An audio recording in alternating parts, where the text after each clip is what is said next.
그래서 애는 언제 가질 거야? 34시면 늦었지? 집안일도 제대로 못하면서 애도 안 낳고 그럼 대체 뭘 하려고 시집 온 거야? 돈이나 벌어오면 모르겠는데 그것도 아니잖아.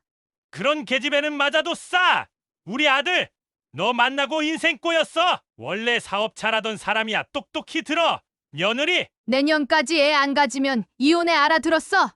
어머님, 어머님, 그딴 소리 하지 마. 며느리면 며느리답게 굴어. 그날 밤 딸은 화장실에서 1시간 넘게 나오지 않았고 다음 날 CCTV 영상은 끊겼습니다.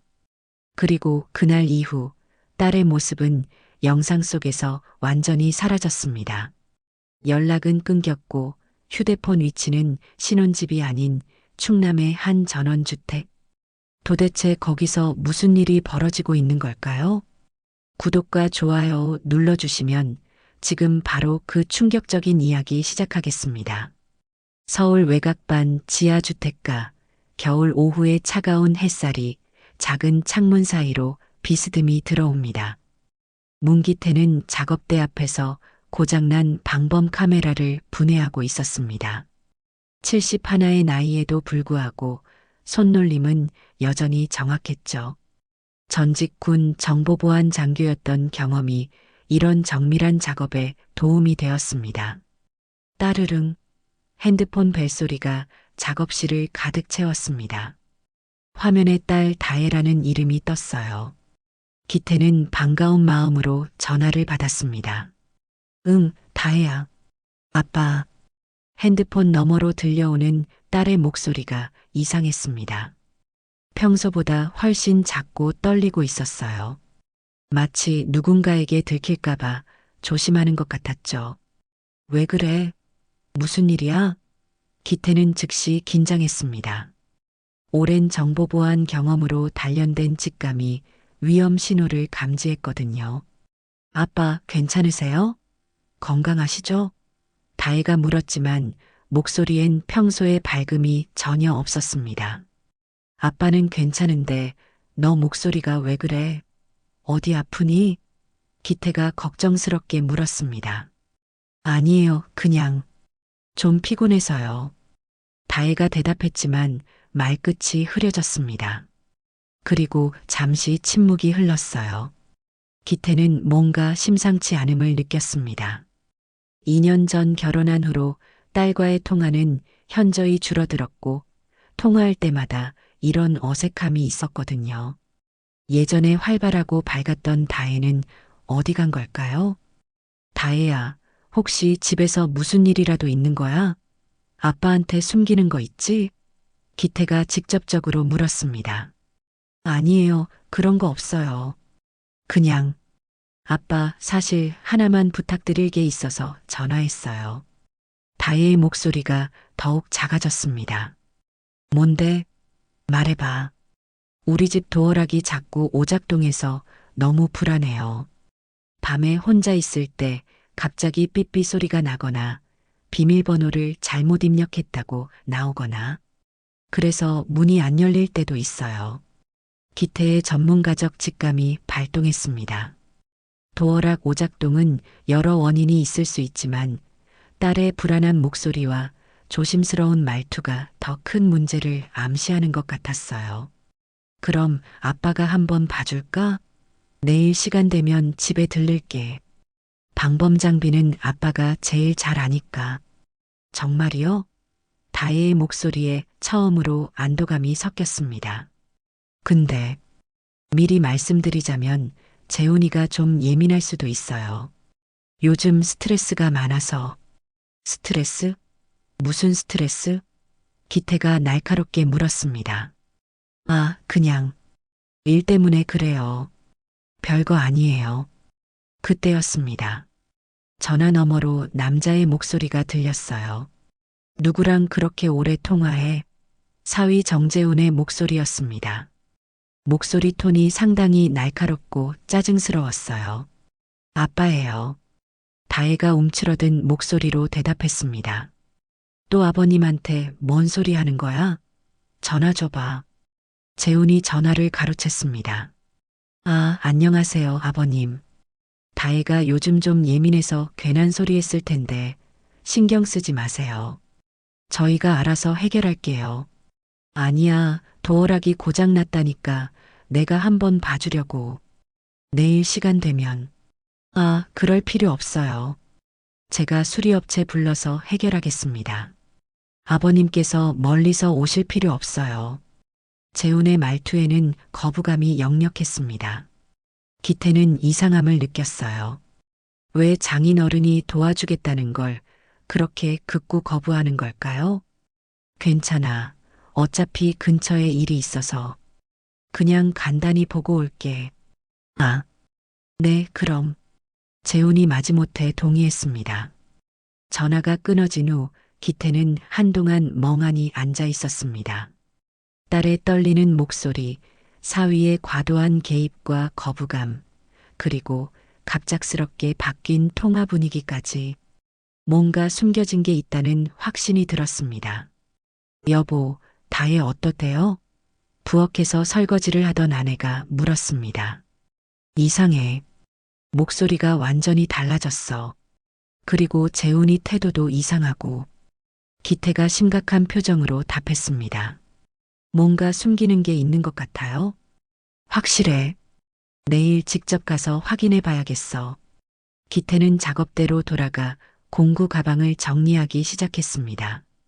도어락 수리용 부품들을 챙기면서 문득 작은 IP 카메라 하나를 손에 들었어요. 최신형 소형 카메라였죠.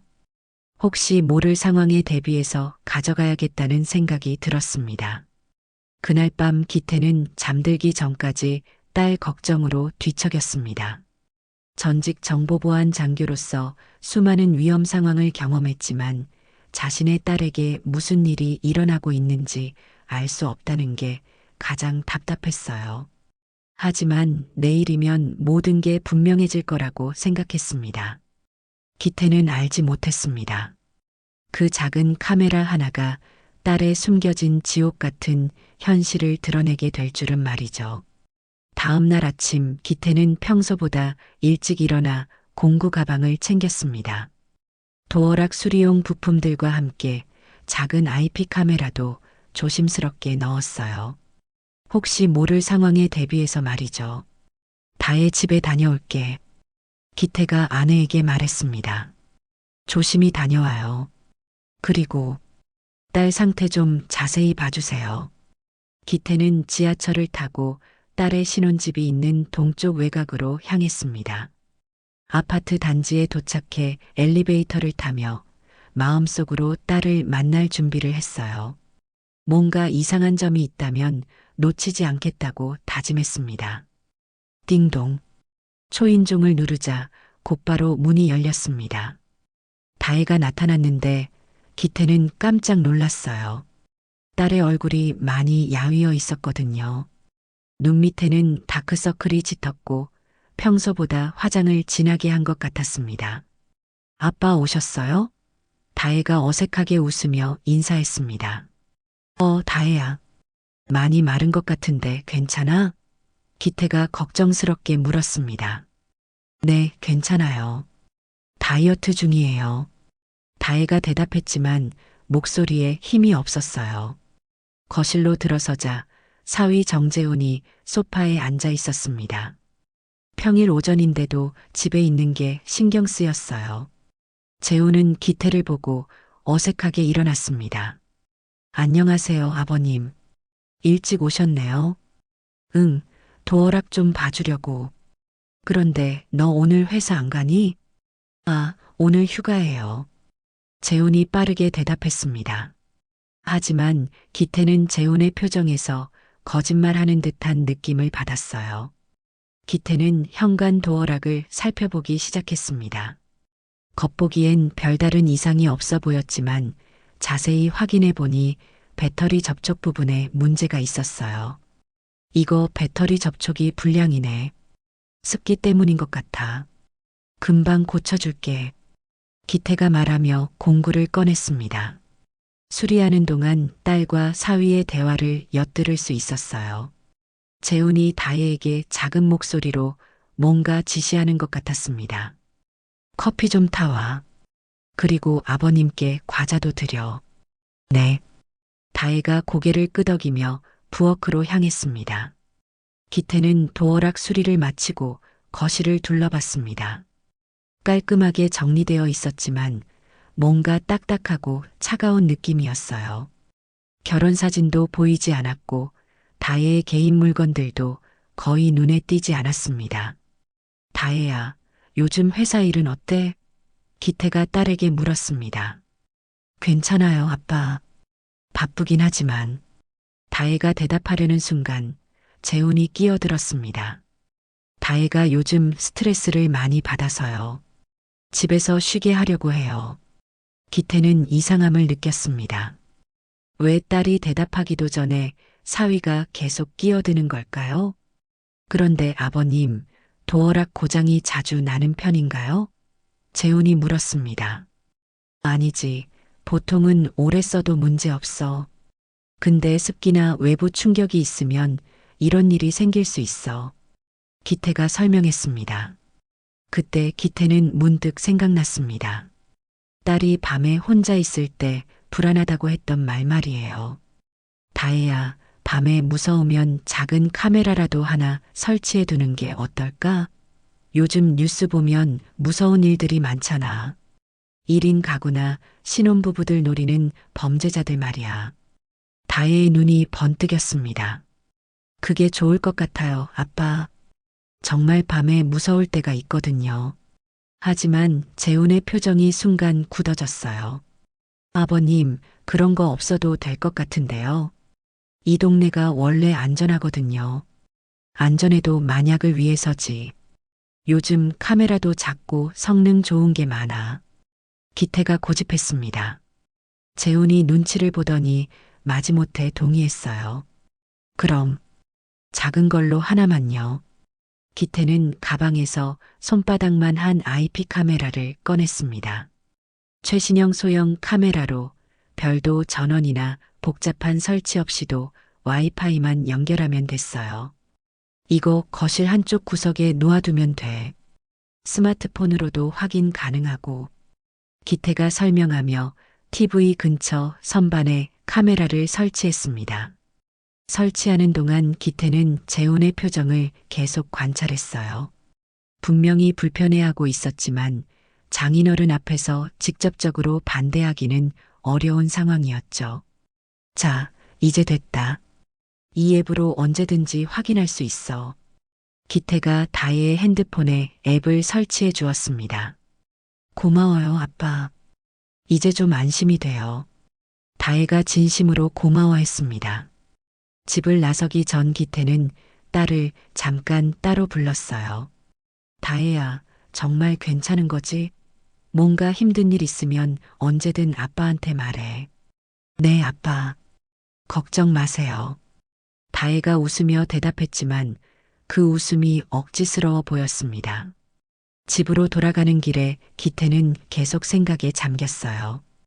딸의 야윈 얼굴, 사위의 이상한 태도, 그리고 집안의 어색한 분위기까지 뭔가 숨겨진 진실이 있다는 확신이 들었습니다. 그날 밤 기태는 딸에게 설치해준 카메라 앱을 자신의 핸드폰에도 설치했습니다.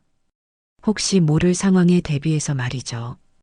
그때까지만 해도 그 작은 카메라가 곧 충격적인 진실을 드러내게 될 줄은 몰랐습니다. 그날 밤 11시, 기태는 잠자리에 들기 전 습관적으로 핸드폰을 확인했습니다. 딸에게 설치해준 카메라 앱이 눈에 들어왔어요. 처음엔 그냥 제대로 작동하는지 확인만 하려고 했는데 화면 속 상황이 심상치 않았습니다. 거실 소파에 다혜가 작은 목소리로 뭔가 말하고 있었고 맞은편에는 재훈이 맥주 캔을 들고 있었어요. 재훈의 표정이 점점 험악해지고 있었습니다. 뭔 대화를 저렇게 심각하게 하나? 기태가 중얼거리며 화면을 자세히 봤습니다. 갑자기 재훈이 벌떡 일어나며 맥주 캔을 바닥에 내던졌어요. 캔이 굴러가며 맥주가 바닥에 쏟아졌습니다. 다혜가 깜짝 놀라며 몸을 움츠렸어요. 기태의 심장이 빨리 뛰기 시작했습니다. 뭔가 잘못되고 있다는 직감이 들었어요. 재훈이 다혜에게 다가가며 손가락으로 딸의 이마를 거칠게 찔렀습니다. 다혜는 고개를 숙인 채 말없이 당하고 있었어요. 재훈의 입모양을 보니 또 나한테 말대꾸해? 라고 하는 것 같았습니다. 이 새끼가. 기태가 이를 악물었습니다. 재훈이 커피 테이블 위에 있던 TV 리모컨을 집어 던졌어요. 리모컨이 다혜의 어깨에 맞았고 다혜가 아픔을 참으며 아 하고 작은 비명을 질렀습니다. 하지만 재훈은 멈추지 않았어요. 이번엔 테이블 위에 잡지를 집어 다혜의 머리에 내리쳤습니다. 한 번, 두 번, 세 번. 다혜는 두 손으로 머리를 감싸며 몸을 웅크렸어요. 기태는 당장 달려가고 싶었지만 증거를 확보하는 게 우선이라는 걸 알았습니다. 손이 떨리면서도 녹화 버튼을 눌렀어요. 재훈이 다혜를 일으켜 세우더니 거실 한복판으로 끌고 갔습니다. 그리고 다혜의 양어깨를 거칠게 흔들었어요. 다혜의 머리가 앞뒤로 흔들리는 게 보였습니다. 멈춰, 제발 멈춰. 기태가 화면을 보며 간절히 중얼거렸어요. 재훈이 다혜를 놓고는 소파 쿠션을 집어 던졌습니다. 쿠션이 다혜의 얼굴에 맞았고 다혜가 비틀거리며 뒤로 물러났어요. 그때 다혜의 등이 거실 테이블 모서리에 부딪혔습니다. 아! 다혜가 고통스러워하며 테이블에 손을 짚고 몸을 지탱했어요. 재훈은 그런 다혜를 보고도 전혀 멈추지 않았습니다. 오히려 다혜 앞에 다가가서 턱을 거칠게 잡고 자신을 쳐다보게 했어요. 재훈의 입모양을 보니 계속 말대꾸하면 또 그런다. 알아들어? 라고 위협하고 있었습니다. 다혜는 눈물을 흘리며 고개를 끄덕였어요. 재훈이 만족스러운 듯 다혜를 놓고는 부엌으로 가서 맥주를 더 가져왔습니다. 기태는 주먹을 꽉 쥐고 떨고 있었어요. 딸이 저렇게 당하고 있는데 아무것도 할 수 없다는 현실이 너무 참담했습니다. 재훈이 다시 소파에 앉아 맥주를 마시며 TV를 켰어요. 마치 방금 전 일이 없었던 것처럼 태연했습니다. 다혜는 여전히 테이블에 기대서 허리를 만지며 고통스러워하고 있었어요. 10분 정도 지나자 재훈이 다혜를 쳐다보며 뭔가 말했습니다. 다혜가 놀란 표정으로 고개를 끄덕이며 부엌으로 향했어요. 저 시간에 뭘 하라고 하는 거야? 기태가 분노에 떨었습니다. 다혜가 부엌에서 라면을 끓이기 시작했어요.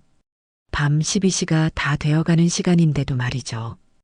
허리가 아픈지 자꾸 한 손으로 허리를 만지면서 요리하고 있었습니다. 재훈은 소파에서 편안하게 TV를 보며 다혜가 요리하는 걸 당연하다는 듯이 지켜보고 있었어요. 가끔 큰 소리로 뭔가 지시하기도 했습니다. 라면이 끓는 동안 재훈이 부엌으로 가서 다혜 뒤에 섰습니다. 그리고 갑자기 다혜의 머리채를 잡고 뒤로 젖혔어요. 다혜가 깜짝 놀라며 국자를 떨어뜨렸습니다. 재훈이 다혜의 귀에 뭔가 속삭이는 게 보였어요. 다혜의 몸이 바들바들 떨리고 있었습니다. 재훈이 다혜를 놓고는 냉장고에서 맥주를 또 꺼내며 거실로 돌아갔어요. 다혜는 떨어진 국자를 주워 씻고 다시 라면을 끓이기 시작했습니다. 손이 계속 떨리고 있어서 국자를 제대로 잡지 못했어요. 기태는 더 이상 지켜볼 수가 없었습니다. 하지만 끄면 안 된다는 걸 알았어요.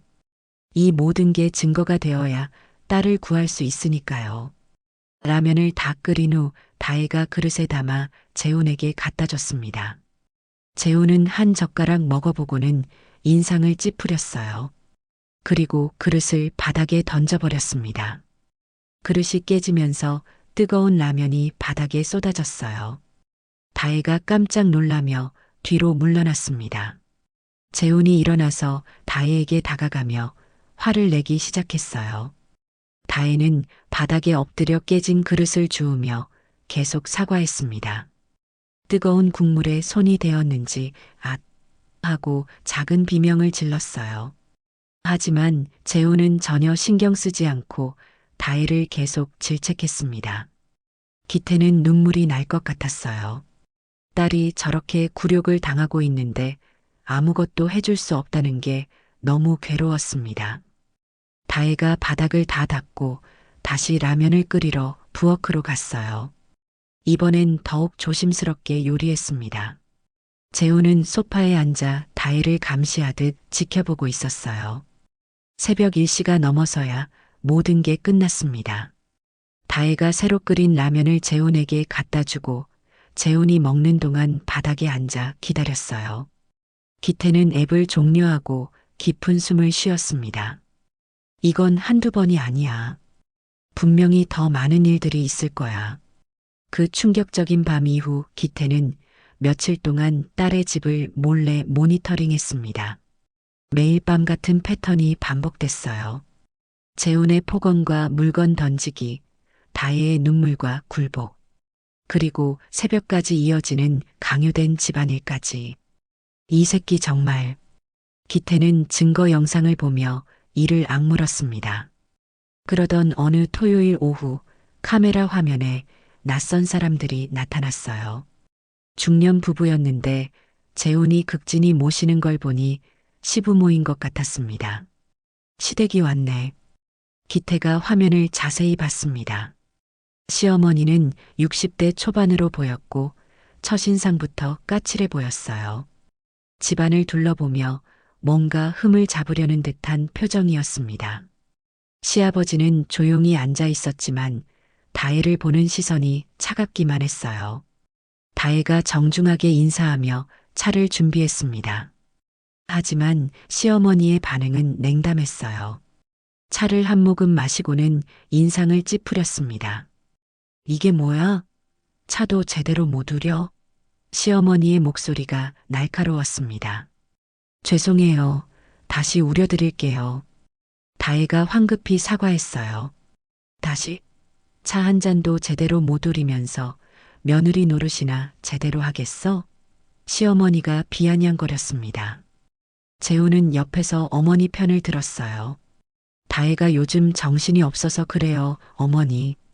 기태는 화면을 보며 주먹을 꽉 쥐었습니다. 딸이 그렇게 비난받는 모습을 보니 견딜 수 없었어요. 시어머니가 거실을 둘러보며 계속 트집을 잡았습니다.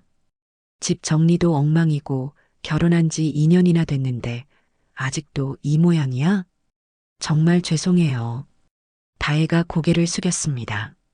그때 시어머니가 가장 민감한 주제를 꺼냈어요. 그런데 애는 언제 가질 거야? 결혼한 지 벌써 2년인데. 다혜의 표정이 굳어졌습니다. 그게 아직은 나이가 몇인데 아직은이야? 34이면 이미 늦었어. 시어머니의 목소리가 높아졌습니다. 시아버지도 끼어들었어요. 요즘 며느리들은 왜 이렇게 이기적이야? 시집 와서 애도 안 낳고 애를 낳으려면 준비가. 다혜가 조심스럽게 말하려 했지만 시어머니가 말을 끊었습니다. 준비? 무슨 준비? 돈 때문이야, 돈? 그럼 내가 벌어서 뭐해? 집에서 애나 보고 살림이나 해야지. 재훈이 거들었어요. 다혜가 아직 마음의 준비가 안 됐나 봐요. 마음의 준비? 시어머니가 비웃었습니다. 결혼하면서 무슨 마음의 준비를 못했다는 거야? 애도 안 낳고 밥이나 제대로 해. 맞아도 싸. 기태는 그 말을 듣고 분노가 폭발할 뻔했습니다. 맞아도 싸라고? 이 사람들이 정말. 시어머니는 계속해서 다혜를 몰아붙였어요. 내가 내 나이 때는 벌써 애들을 낳았어. 요즘 며느리들은 왜 이렇게 싸가지가 없어? 다혜는 말없이 눈물을 참고 있었습니다. 하지만 시어머니는 멈추지 않았어요. 집안일도 제대로 못하면서 애도 안 낳고 그럼 대체 뭘 하려고 시집 온 거야? 돈이나 벌어오면 모르겠는데 그것도 아니잖아. 다혜가 회사 다니면서 벌어오는데요? 다혜가 작은 목소리로 반박했습니다. 회사? 그깟 회사 월급이 얼마나 된다고. 시어머니가 화를 냈습니다. 내 아들이 너 때문에 고생하는 거 모르지? 원래 사업 잘하던 사람이 너 만나고 나서부터 일이 안 풀리고 있어. 재훈이 옆에서 고개를 끄덕이며 어머니 편을 들었어요. 맞아요, 어머니. 다혜가 이해를 못해요. 기태는 황당했습니다.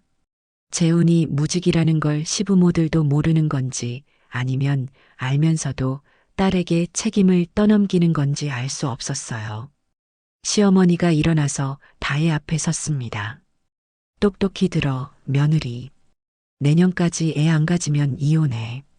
알아들었어? 어머님. 다혜가 떨리는 목소리로 말했습니다. 어머님은 무슨 어머님이야. 제대로 며느리 역할이나 하고 어머님이라고 불러. 시어머니가 소리를 질렀습니다. 그 순간 다혜가 참았던 눈물을 터뜨렸어요. 하지만 시어머니는 전혀 동정하지 않았습니다. 울기는 뭘 울어? 울 시간에 반성이나 해. 시어머니가 냉정하게 말했습니다. 재훈이 다혜에게 말했어요. 화장실 가서 얼굴 좀 씻고 와. 보기 싫어. 다혜가 화장실로 들어가자 시부모와 재훈이 더 노골적으로 대화했습니다.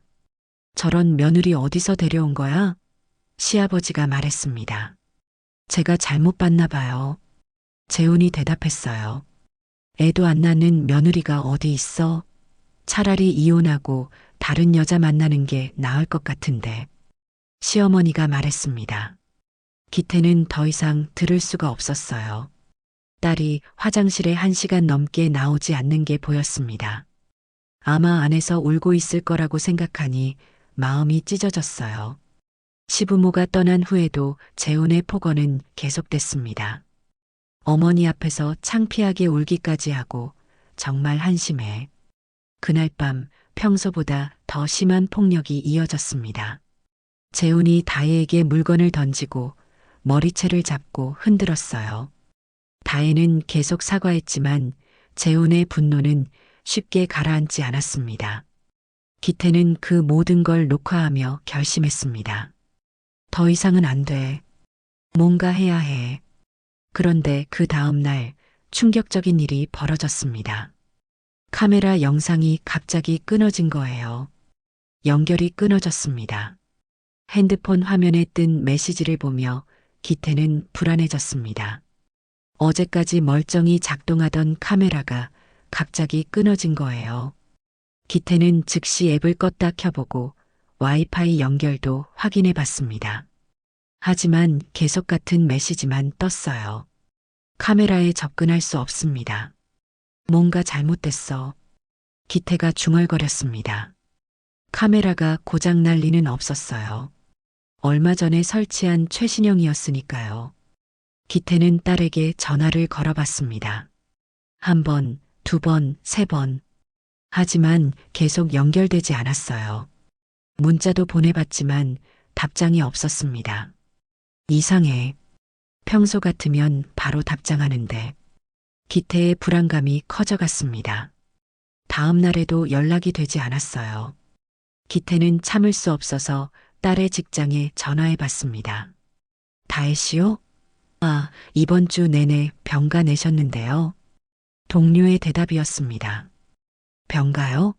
무슨 병으로요? 잘 모르겠어요. 갑자기 몸이 안 좋다고 하시더라고요. 기태는 더욱 심상치 않음을 느꼈습니다. 딸이 아프면 당연히 아버지에게 연락했을 텐데 왜 아무 말도 없는 걸까요? 여보, 다혜한테 연락됐어요? 아내가 걱정스럽게 물었습니다. 안 돼. 카메라도 끊어지고 전화도 안 받고 뭔가 이상해. 혹시 직접 가보실래요? 기태는 고민했습니다. 괜히 가서 딸에게 피해를 줄 수도 있었거든요.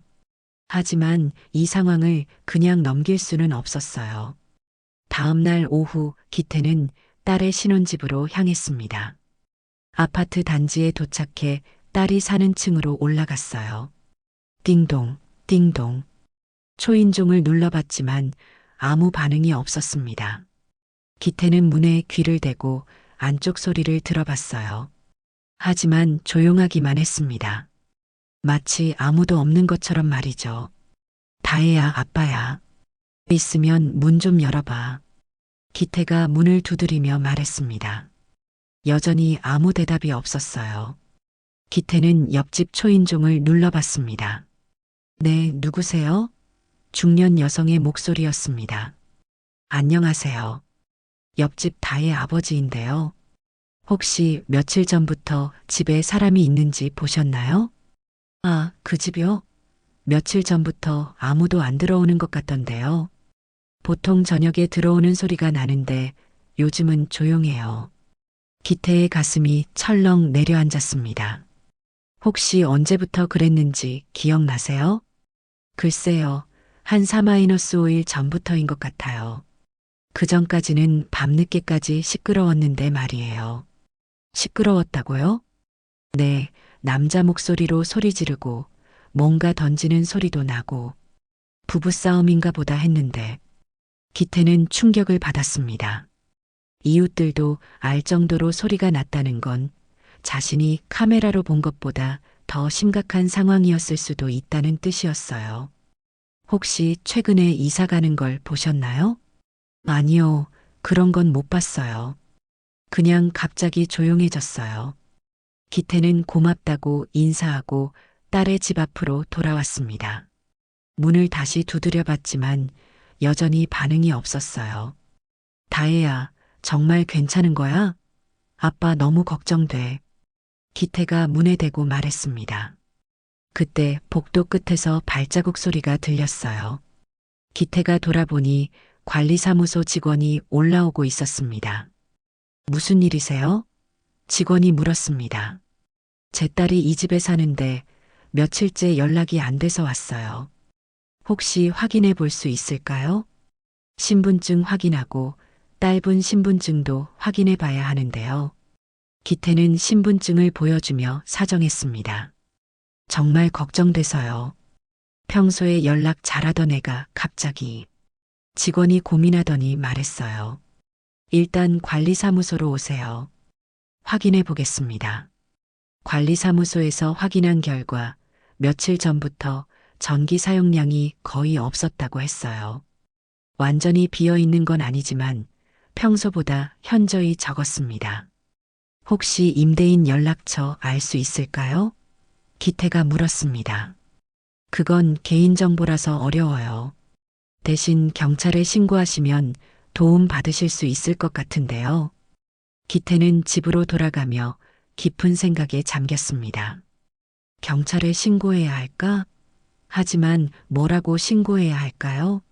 딸과 연락이 안 된다고? 성인이 며칠 연락 안 하는 건 큰 문제가 아닐 수도 있었어요. 그날 밤 기태는 자신이 녹화해둔 영상들을 다시 봤습니다. 재훈의 폭력, 시댁의 폭언, 그리고 다혜의 눈물. 이 모든 걸 경찰에 보여줘야겠다고 생각했어요. 다음 날 아침 기태는 가까운 경찰서를 찾아갔습니다. 가정폭력 신고하러 왔습니다. 기태가 민원실에서 말했습니다. 담당 경찰관이 나와서 사정을 들었어요. 기태는 카메라 영상과 함께 상황을 자세히 설명했습니다. 영상을 봐주세요.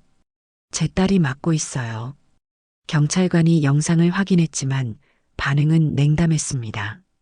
이 정도로는 폭행이라고 보기 어려워요. 물건을 던진 것 같긴 한데 직접적인 폭행은 아니고. 그럼 이건 뭡니까? 딸이 울고 있잖아요. 하지만 직접 피해자가 신고를 하지 않으면 수사하기 어려워요. 그리고 영상도 일부만 있고 전후 상황을 알 수 없어서. 기태는 답답했습니다. 그럼 딸이 실종된 것도 수사 안 해주는 거예요? 실종은 48시간 후에 신고 가능하고 성인의 경우 본인 의사로 연락을 안 할 수도 있어서. 기태는 경찰서를 나서며 절망감을 느꼈어요. 법적으로는 아무것도 할 수 없다는 현실이 너무 답답했습니다. 그날 밤 기태는 다른 방법을 생각했습니다. 자신의 전문 지식을 활용해서 딸을 찾아야겠다고 결심했어요. 경찰서에서 돌아온 기태는 작업실로 들어가 오래된 장비함을 열었습니다. 전직 정보보안 장교 시절 사용했던 추적 장비들이 고스란히 보관되어 있었어요. 비록 퇴역했지만 이런 상황에서 자신의 전문 지식을 써야겠다고 생각했습니다.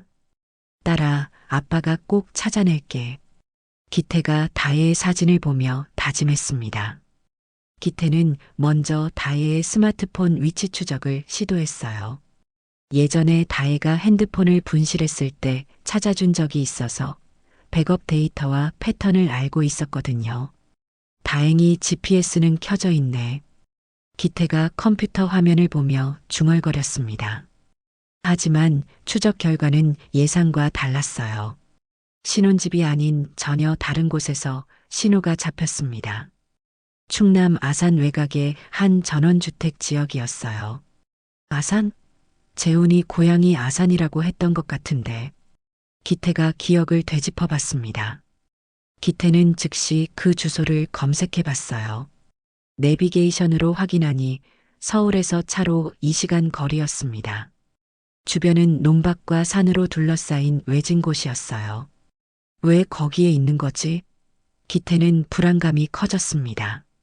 더 자세히 조사해 보니 그 전원주택은 재훈의 이름으로 등록되어 있었어요. 아마 부모님이 물려준 재산인 것 같았습니다. 기태는 더 이상 망설일 수 없었어요. 당장 그곳으로 가서 딸의 안전을 확인해야겠다고 생각했습니다. 여보, 아산에 다녀올게. 기태가 아내에게 말했습니다. 아산요? 왜요? 다혜가 거기 있는 것 같아. 재훈이 고향집인 것 같은데. 아내도 걱정스러운 표정을 지었어요. 혼자 가시지 말고 경찰하고 같이 가세요.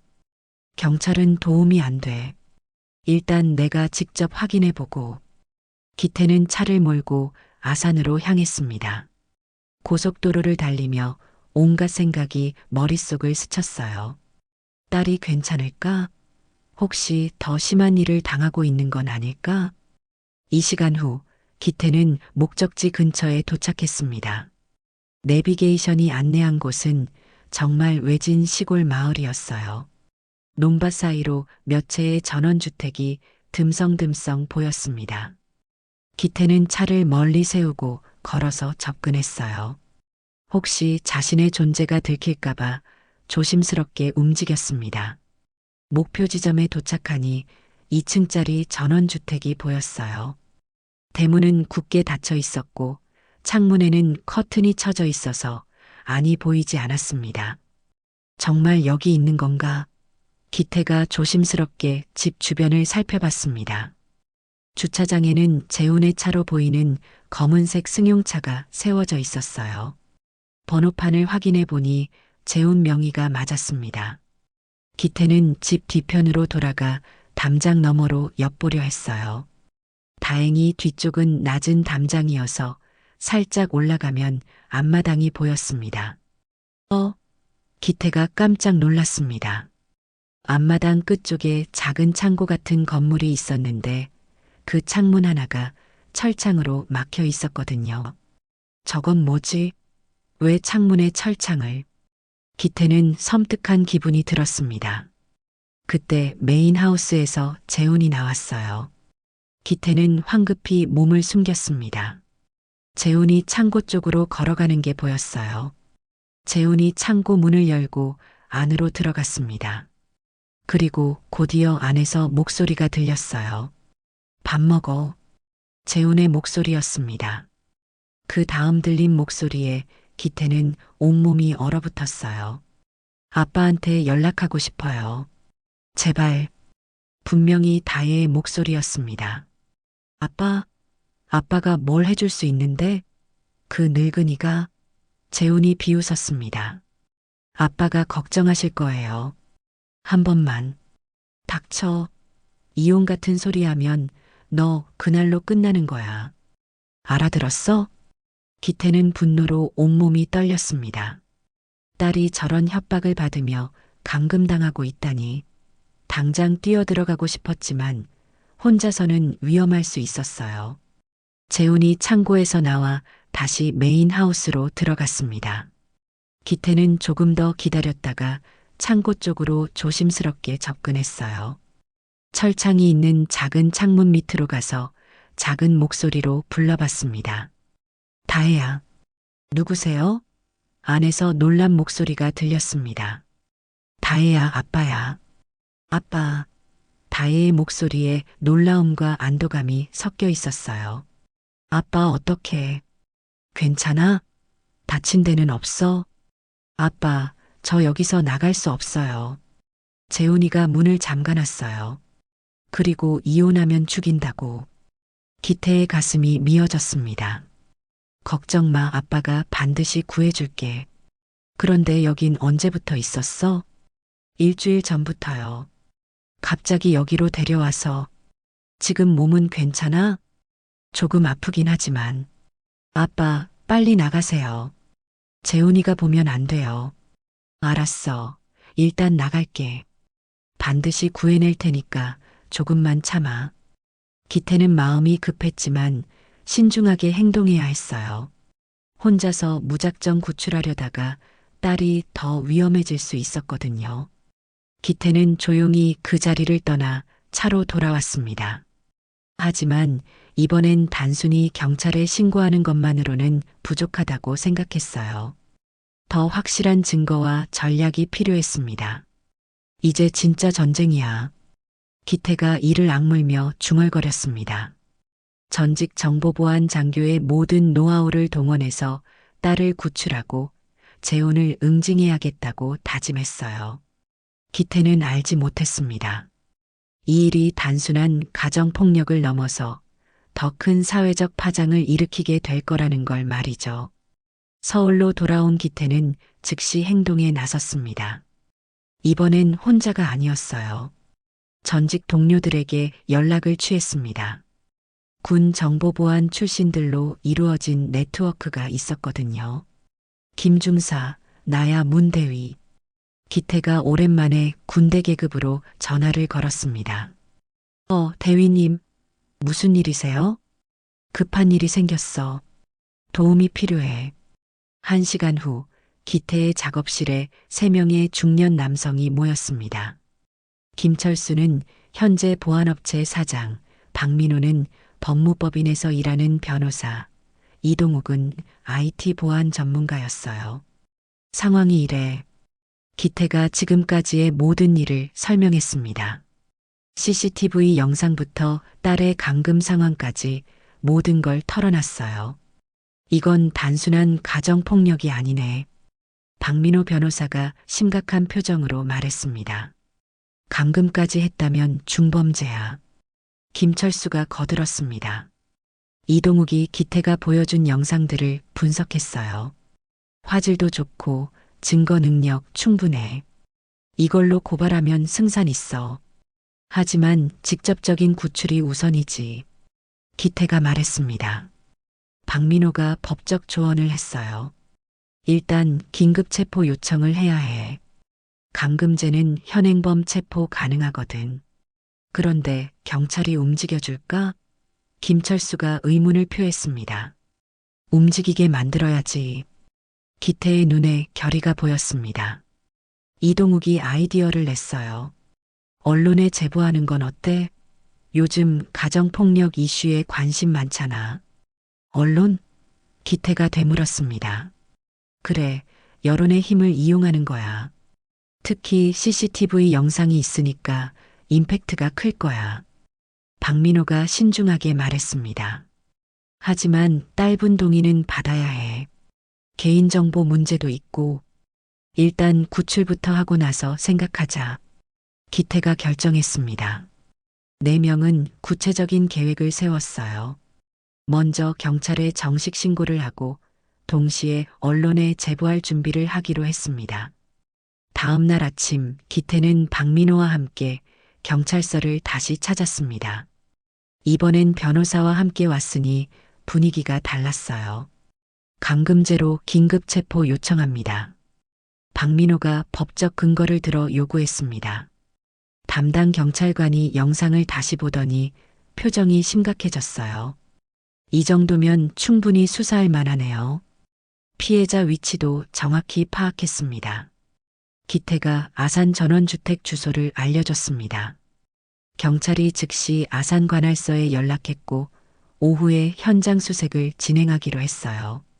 한편 이동욱은 인터넷 커뮤니티에 조심스럽게 글을 올렸습니다. 개인정보는 모두 가린 채로 신혼집 CCTV에 찍힌 며느리의 눈물이라는 제목으로요. 요즘 신혼부부 가정폭력 심각한 것 같습니다. 지인이 겪고 있는 일인데 도움이 필요해 보여서 올립니다. 글에는 일부 영상의 스크린샷과 함께 상황 설명이 있었어요. 물론 얼굴은 모두 모자이크 처리했습니다. 반응은 폭발적이었어요. 몇 시간 만에 댓글이 수백 개 달렸고 조회수도 급격히 늘어났습니다. 이건 범죄잖아. 경찰에 신고해야죠. 어떻게 저런 일이. 시댁도 공범이네요. 그 와중에 한 네티즌이 중요한 댓글을 남겼어요. 혹시 이거 재훈 씨 아닌가요? 제가 아는 사람 같은데. 기태는 깜짝 놀랐습니다. 모자이크 처리를 했는데도 알아보는 사람이 있다니. 그 네티즌은 계속 댓글을 달았어요. 제가 확실히 아는 사람 맞으면 이 사람 전과도 있어요. 대학교 때 여자친구 폭행한 적 있었거든요. 이 정보는 박민호에게 큰 도움이 됐습니다. 전과가 있다면 판사도 더 엄하게 볼 거야. 오후 3시 아산경찰서에서 연락이 왔습니다. 현장 확인했습니다. 피해자 구조했고 가해자 현행범 체포했습니다. 기태는 안도의 한숨을 쉬었어요. 딸 상태는 어때요? 외상은 크지 않지만 정신적 충격이 있어 보입니다. 병원으로 이송했어요. 기태는 즉시 아산으로 향했습니다. 병원에 도착하니 다혜가 침대에 누워 있었어요. 많이 야위었지만 생명에는 지장 없어 보였습니다. 아빠. 다혜가 기태를 보고 눈물을 흘렸습니다. 괜찮아. 이제 다 끝났어. 기태가 딸의 손을 잡았습니다. 아빠 미안해요. 제가 일찍 말씀드렸어야 했는데. 아니야, 아빠가 늦었어. 진작 알아챘어야 했는데. 의사가 설명했어요. 탈수 증상과 경미한 타박상이 있지만 큰 문제는 없습니다. 며칠 안정을 취하시면 될 것 같아요. 그날 저녁 인터넷에는 더 큰 파장이 일어났습니다. 작은 온라인 언론사에서 이 사건을 기사화한 거예요. 신혼집 CCTV 속 며느리의 눈물. 충격적인 가정폭력 실태. 기사에는 여전히 실명은 없었지만 사건의 전말이 자세히 소개됐습니다. 특히 시댁의 폭언 부분이 큰 화제가 됐어요. 애도 안 낳고 밥이나 제대로 해 맞아도 싸라는 시어머니의 말이 인용되면서 여성들의 분노를 샀습니다. SNS에서는 해시태그가 만들어졌어요. 해시태그 신혼집 CCTV, 해시태그 가정폭력 근절, 해시태그 며느리 인권. 재훈과 시댁 측에서도 반응이 왔습니다. 재훈의 어머니가 경찰서로 찾아와서 소리를 질렀어요. 그 영상 니네 아빠가 몰래 찍은 거지? 고소하겠다. 하지만 기태는 차분했습니다. 그럼 법정에서 같이 보자. 우리 다 같이 영상 보자고. 변호사 박민호가 거들었어요. 불법 촬영이 아니라 딸 보호를 위한 정당한 방법이었습니다. 오히려 감금죄가 더 큰 문제죠. 언론의 관심이 커지면서 여성단체들도 움직이기 시작했습니다. 가정폭력 근절을 위한 시위가 계획됐고 이 사건이 상징적 사례가 됐어요. 기태는 딸을 돌보며 생각했습니다. 정보는 언제나 살아있다. 그리고 그 정보 하나가 내 딸을 살렸다. 일주일 후 다혜는 기태가 준비해둔 작은 오피스텔에서 새로운 삶을 시작했습니다. 몸의 상처는 많이 나았지만 마음의 상처는 쉽게 치유되지 않았어요. 그래도 아버지의 보살핌 덕분에 조금씩 안정을 찾아가고 있었습니다.